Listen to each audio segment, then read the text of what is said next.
Hi, I'm Jerry Kroll, and this is Legal Las Vegas, where we pull back the curtain on the mystery of what goes on behind those courtroom doors. We're here in Las Vegas, Nevada, because this is the gambling capital. But the reality is that courtroom trials and casino gambling have something in common. It's called probabilities. What's the probability of rolling a 7 or an 11? What's the probability of getting a jury verdict in a courtroom trial? That's what we talk about here. Because when you walk through those courtroom doors, anything can happen. And sometimes it does. We got the truck, got the Airstream. We're going to hit the road because we're going to talk to the people who really know what goes on. So strap yourself in, get ready, relax. We're going to roll the dice together and take a chance. I brought my Airstream here today to an undisclosed location in the western United States so that we can interview one of the nation's top trial lawyers to get some insight. Hi, I'm Jerry Kroll. Welcome back to Legal Las Vegas, or Two Guys Sitting in Chairs. This is where we talk about gamblers and lawyers. And the one thing they have in common, probabilities. And like we said before, when you walk through those courtroom doors, anything can happen, and sometimes it does. That's what we're going to talk about today.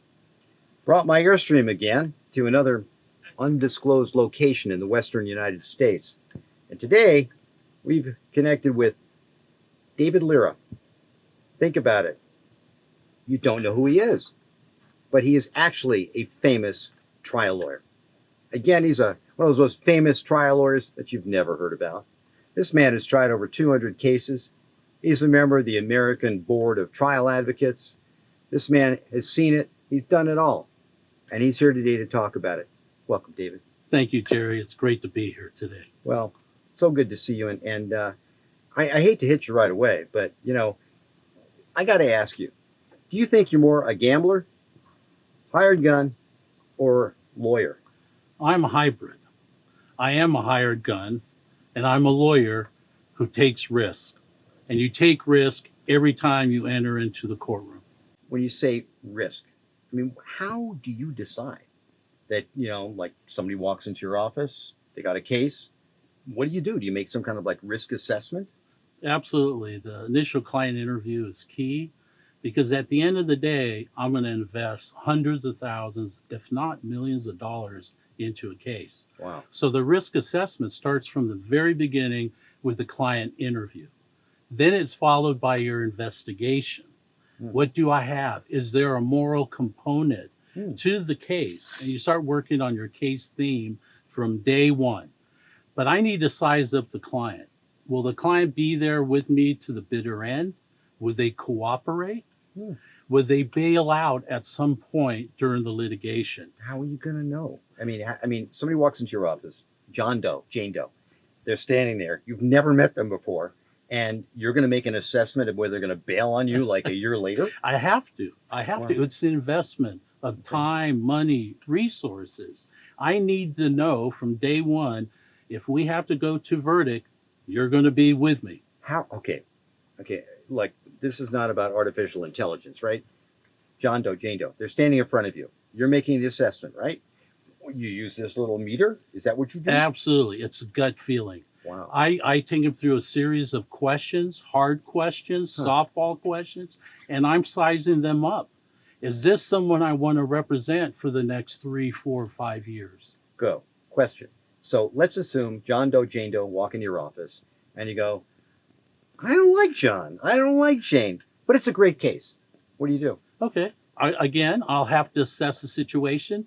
Are they people I could rehabilitate, work with? We use the word woodshed, taking the clients to the woodshed to prep. And that starts from day one. And I explain what's in front of them in terms of litigation, the hard moments. And there's a lot of tough times with delays, with aggressive lawyers on their side. I'm their protector. I'm their hired gun. So do you make a probability assessment? In other words, are you saying, okay, either I like you, I don't like you, right? The case, I like it, okay. But are you actually sitting there and saying, okay, I've got a 50, 40, 60% chance? Absolutely. Okay. And I grade the clients and the witnesses: strong client, weak. If I have a weak client in terms of presentation, are the facts enough to mitigate against that one weakness? For example, I represented some Hales Angels in a products liability case. People don't like the Hales Angels, but it was a great case with a very Really? tragic injury. So again, I'm weighing this situation. If I have to go to trial representing Hales Angels, what are the jury going to think? Are they going to hold it against them? That goes into the probability analysis on every case. Interesting. So you got the probabilities, you make your assessment, okay? And then how about when you actually take that case into court? Anything unexpected ever happen to you? Well, let me tell you about that. There are numerous risk factors with trial. Who's your judge? And then when they bring in a panel of 100 prospective jurors, who are these people? They never heard of the case or your clients. And now, depending on the judge, will he or she impose time limits on jury selection? Some judges said you get 20 minutes to pick your jury. These are people you've never met. You have to size them up and see if they're going to be receptive to your case. It's absolutely vital. So that's another risk factor. And then you have the unknowns, the hired guns on the other side, the experts, what they're going to say. How are your consultants going to perform in front of this jury? Right. So, given all that, you're in the courtroom, okay? You got this judge, you have no idea what he or she's going to do. You got the jury, you have no idea what they're going to do. That's right. Okay, and then people come on the witness stand. So, tell us, what's the craziest unexpected thing ever happened to you in a courtroom? Oh, there are numerous examples. I'll tell you one. Give us some highlights. All right. I had a case against the sheriff's department in Fresno, California. I was suing a sheriff. It was a wrongful death claim. I was representing 2 young girls of the decedent. And during the closing arguments, right before we started, 40 uniformed sheriff officers appeared in the courtroom with the sheriff to support the defendant. So I said, Your Honor, time out. We go into chambers.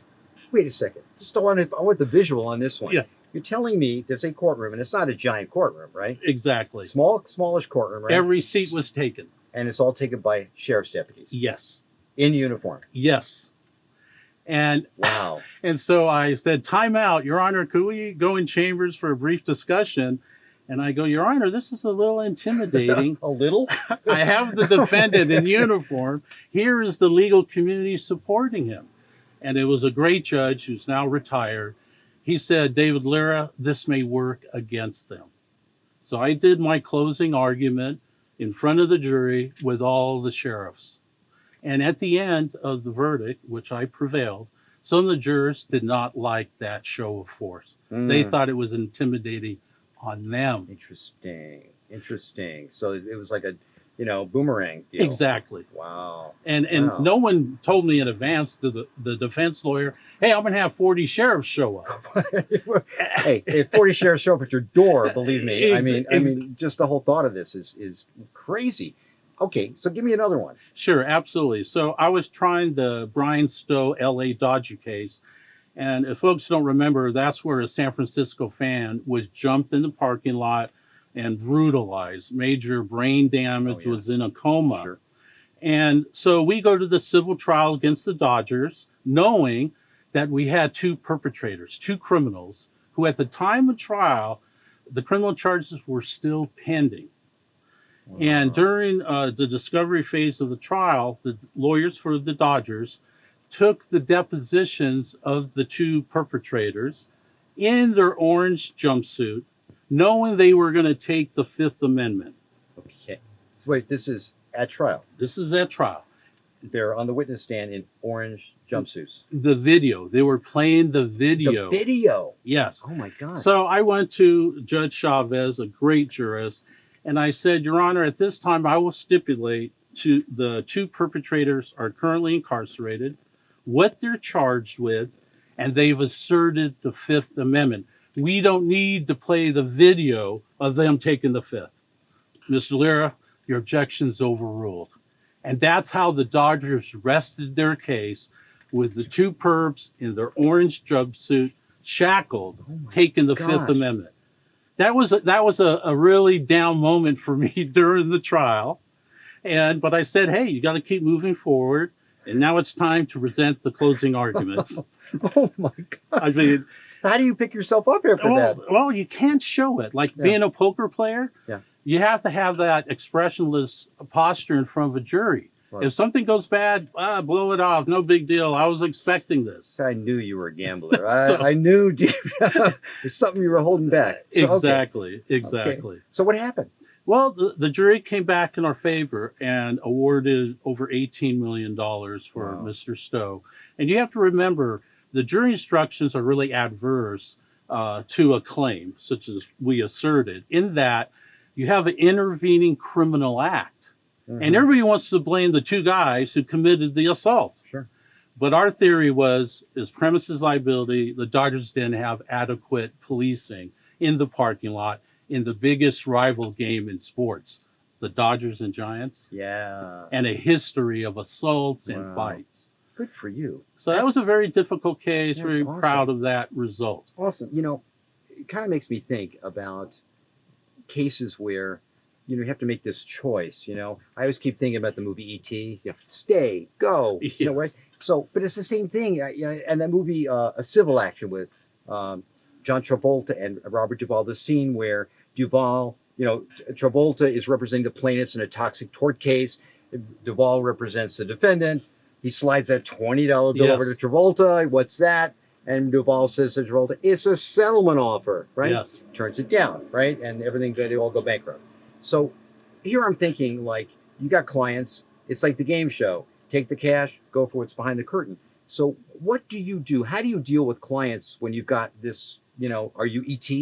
Are you the game show host? Well, I'll tell you what, I prepare my clients. I said at any moment during the pendency of the case, even during jury deliberations, an offer can be made. And I call that the come to Jesus talk. Hmm. You've been in trial, you've listened. Now it's time to make a non-emotional decision. And I'll give you an example. I was trying a seatbelt case in Chatsworth, conservative jurisdiction against Ford Motor Company. The jury goes out.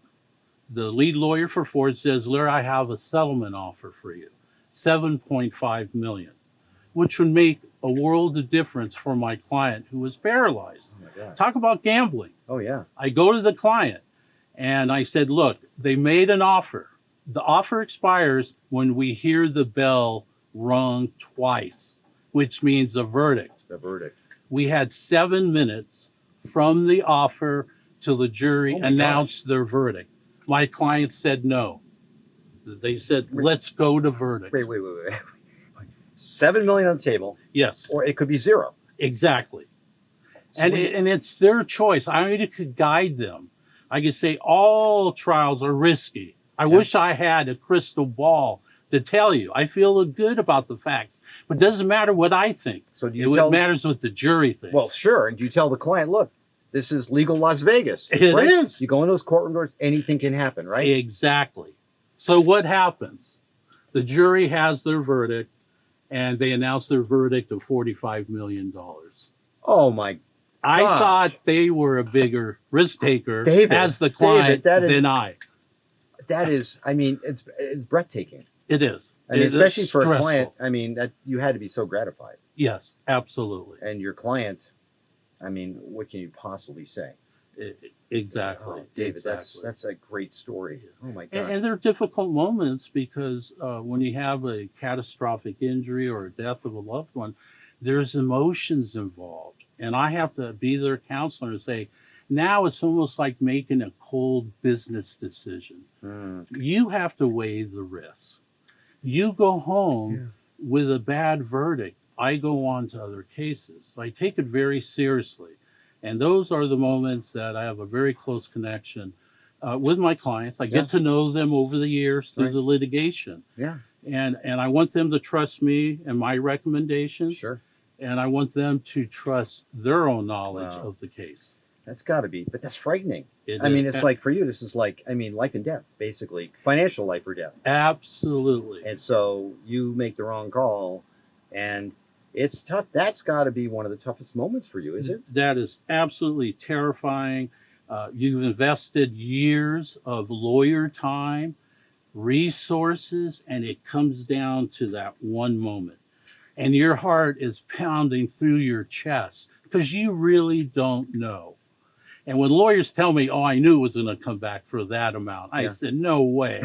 You just don't I mean, come on. know. Anybody tells you that, you Yes. wonder if they've ever tried a case, right? True. Absolutely. Well, Absolutely. So, I mean, in terms of your practice, right? Because you're a contingency lawyer. Yes. So, in other words, you have to put out the money. Yes. You live by the sword and you die by the sword. And in a typical products liability case with one plaintiff, you're investing in terms of experts and costs over $500,000. Easy. That's for starters. Yes. Okay. Then you go to trial, and now you have a battalion of experts who are charging $20,000 a day. Jeez. So the stakes are huge. But not Sure. just for the lawyers. Yeah. You know, we willingly accept these cases on contingency, Yeah. but for the clients. Yeah. The worst outcome for a trial lawyer is leaving money on the table, and meaningful money that could make a difference in the lives of your clients. Kind of curious, since we're talking about probabilities here in this business, what's your idea about how much or how percentage-wise, how much you have to win? In other words, obviously, if you win 0 of your cases, you're out of business. That's right. Okay. Quickly. I think it's almost impossible to be 100% successful on every case Mhm. because every case presents its own risks, be it liability, the damages. But to keep the firm financially afloat and viable, I think you have to be successful in 80% of your cases. That's a pretty high bar. Absolutely. Wow. But you have to take into account the Wow. resources invested, lawyer time invested, the costs. Right. And you have to remember, in the contingency plaintiff's world, if you lose a case, you lose all the costs invested in the That could case. be millions. Absolutely. Oh my gosh. Absolutely. Well, what about the times when you're making this assessment, right? So you got to be right 80% of the time. Yes. So what if your client comes in and goes, okay, I think I've got like 100% chance of winning, and you go, maybe 20%. I mean, what do you do? Well, in those cases, you have to control, if you can, client expectations. You have to be transparent and say, I don't like these facts or this ruling. It's going to hurt us. Mm-hmm. So you're constantly reassessing the risk against the offers. Mm-hmm. And then finally, it will come to that day where you say, we have no choice but to try the case. And those assessments change during the life of the case. So okay, so you start off, the assessment is 80%, 70%, good percentage, right? Yes. So here we are getting closer to trial, and that percentage is starting. It's like the vaccines; they're starting to wane. Okay, Right. So your percentage is weighing down to a lower percent. What do you do? Well, you know, again, there's always opportunities to resolve the case short of trial. And I have to be honest with you, there's been cases where the expectations or the outlook of the client were more optimistic than me as the lawyer, the professional. Right. And I'm giving them my honest assessment, Right. and they have a different view. And I have to say, their view is jaundiced. Maybe they're not seeing it clearly. Right. And I've been proven wrong before. No. Yes. David, please, you're on camera here. I you know, and you have a career. I'm concerned. I was trying a case for 3 months, an insurance bad faith case. My client was a convicted felon living in a drug rehab facility during the trial. I had to pick him up every day, go to trial. His criminal record came Wow. in, and it was a credibility issue over an alleged arson of a business. Wait a second. So you knew that he was a convicted felon when Yes. you took the case. And I assessed that risk factor, of That's course. what I wanted to know, because that's a big factor. I mean, you go before a jury with a convicted felon? But this is what happened. I get an anonymous call saying, ask for the Dillon report. Hang up. I go, what's the Dillon report? So I do a production request for the Dillon report. And it was an arson investigator exonerating my client that the insurance company buried. Wait. Was he convicted? No. This is a separate felon. Okay. Right. Okay. But they try to pin it on him? Yes. Oh my gosh. And they buried this report that weighed in his favor. And I asked for it. They objected, attorney-client work product, and went all the way to the California Supreme Court, which denied their petition. They disclosed it. It came in during trial. And then $58 million later. David. But the client was always optimistic. I was the one who was thinking I was the curmudgeon throughout. Oh my God. Although the disclosure of that report was a game changer, quite frankly. Of course. But I don't know who that person is to this day who made the call to me after hours at work. Oh, if that call never happened, my probability of success would have been 10% or less, quite frankly. David, that is one of the most, I mean, it's breathtaking again, because you're just like, you're sitting there in your office and you're just doing your job, and out of somewhere, this stuff drops in your lap. Absolutely. And well, good for you. I mean, good for your client, but the idea that you go out there and you find this stuff, I mean, that's got to make you feel great. Yes. And being a trial lawyer, you're a grinder. You're working 24/7. Let's not put it down that bad, okay? I mean, I tell you, when people talk about, I was telling you a story about, Carolyn, she's from North Carolina. She says, "You're a liar." I said, "No, it's a lawyer." She said, "That's what I said. Yeah. You're a liar." Okay. And sometimes, your clients might, question your credibility, right? Yeah. And have you had that happen to you? No, I'm pretty transparent and honest with them. And I tell them my fears, my concerns. And I think that's important for the attorney-client relationship. Total honesty and transparency. Absolutely. Absolutely. Couldn't agree with you more. Absolutely. Couldn't agree with you more. And it's so important. Exactly. Oh my gosh. Any more cases where you've had this, like, I'm really curious, because you've had some really crazy things happen. Do you have another crazy highlight that happened? Well, I'm proud of the case of Williamson versus Mazda. From start to finish, it took me 13 years. 13 years. So you were young when you started? Yes. Your hair was dark? Yes. Okay. And it was white as snow when I was finished.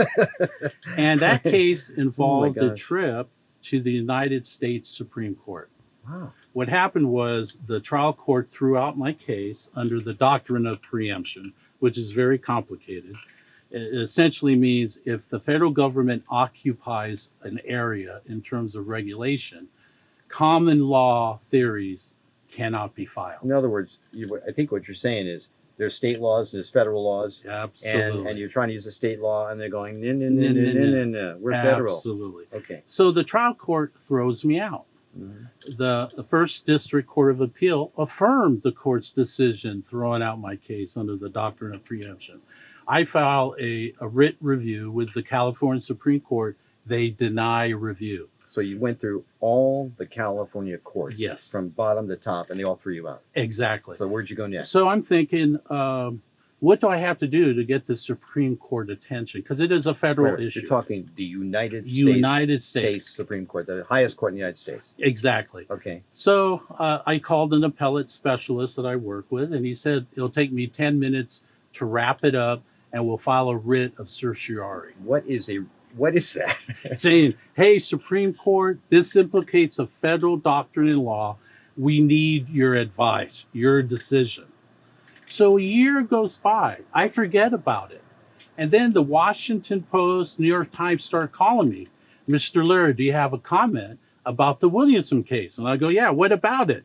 They go, the Supreme Court may grant review. I go, what? Here we go. I go to Washington, D.C., meet with the Solicitor General, who at the time was Elena Kagan. And I have to get her to join in my petition. A justice of the Supreme Court. Absolutely. Yeah. So by the time It gets briefed, and it's time for oral argument. Justice Kagan had to recuse herself because she was Solicitor General. Right. So it was an 8-0 decision in our favor, Wow. saying the seatbelt claim was not preempted. That's a big deal. It doesn't end there. Yes, it was a bit. It was one of the few consumer wins at the Supreme Court level. So now I get thrown back to the trial court, different judge, who decides the case should go back to Utah where the incident occurred. Now remember, I've been litigating it for 9 years in Orange County. So now I'm in Utah, in one of the most conservative counties in the country. Lucky for me, Wow. Mazda removed the case to federal court. We litigated it for another 3 years, David. and then it was finally resolved after 13 years. The client stuck by me throughout the 13 years and all the frustration. That's terrific. And I mean, that's some of those moments that you're proud of as Oh. a lawyer, and events you can't predict when you first take that case. David, I really have found this interesting, talking about your career and these incredible highlights. I'm really curious though. Have you ever had cases where you felt that you won the case because the lawyers on the other side were so bad that you won? I think there were instances where the lawyering was so bad it weighed heavily in my client's favor. That's true, and I'll tell you why. The lawyers will come into court unprepared, and that's just a killer, either for a plaintiff's lawyer or a defense lawyer, or they don't warm up to the jury and they lose credibility by why attack the widow in an obnoxious way. Sometimes the best questions in a courtroom are no questions at all. You got to fight the battles where they belong. So there have been a couple trials where it was a blunder by the defense lawyer who didn't review the file, and there was a note or two they were unaware of, and it led to the evisceration of their own expert. And I'll give you an example. Sure. I was going through an expert's file and I found a note, very handwritten note, and it says, "Don't focus on the architect, focus on the contractor because of insurance." Oh my So gosh. here comes my time to cross, and I say, "Mr. Expert, you're here to guide this jury to the truth, are you not?" "Yes." "And you would never say anything misleading to these nice folks." "I would not. And if you did, you would not belong in this courtroom where we're seeking the truth." "I agree." And so I showed him the note, and he turned beet red. Oh my God. And at that, game over. And it went to verdict. It Oh, was a very David. difficult case. Those are rare moments. I'm lucky I had them, Well, wait. but it happens. You've got to feel guilty, right? So did you give the money back? Absolutely not. They Oh. deserved everything they got by cheating the system. Oh, David, But it was that's great. because the Wow. lawyer wasn't prepared and didn't go through every scrap Well, of David, paper. I tell you, it's been such a pleasure. You are, what can I say? We're very grateful. Really, thank you so much for being here with us today. And we'll look forward to chatting again. Absolutely. It's been a real pleasure, and wish you every success. I thank you, Jerry. It's been a real pleasure, and I wish you the best of luck. Thank you so much. Okay. Hey, buddy, thank you.